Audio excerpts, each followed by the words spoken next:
Yun na guys, ito yung ano, update ng ating binibreed na Kampa F2.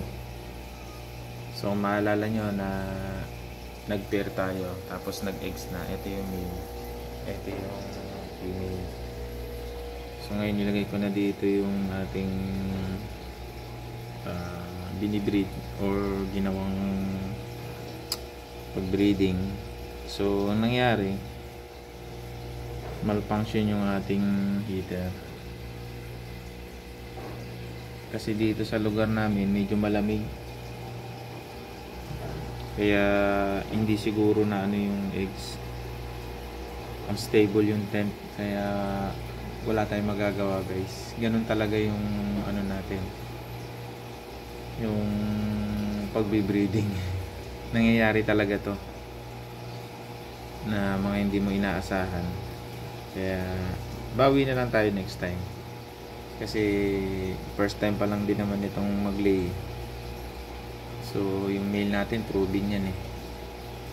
Problema dito sa tank natin, medyo malamig, parang malfunction heater, kaya wala tayong magagawa. Yan lang yung update guys. Kaya nalusog eh, walang nag-regulars kahit isa. Yan guys, ganyan talaga sa breeding. So tanggap ko na yan kasi ilang beses na rin tayong nagfi-fail, pero hindi naman yun ang dahilan para sumuko na tayo. So marami pa naman tayo dito mga breeders na malapit na naman din mag-lay, kaya hindi tayo mauubusan ng materialis dito.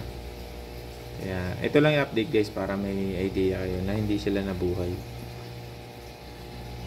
Kaya siguro update ko na lang kayo next breeding para makabuo ulit tayo ng Kampa F2. Sayang eh, kasi Kampa F2 na to. Thank you guys and God bless.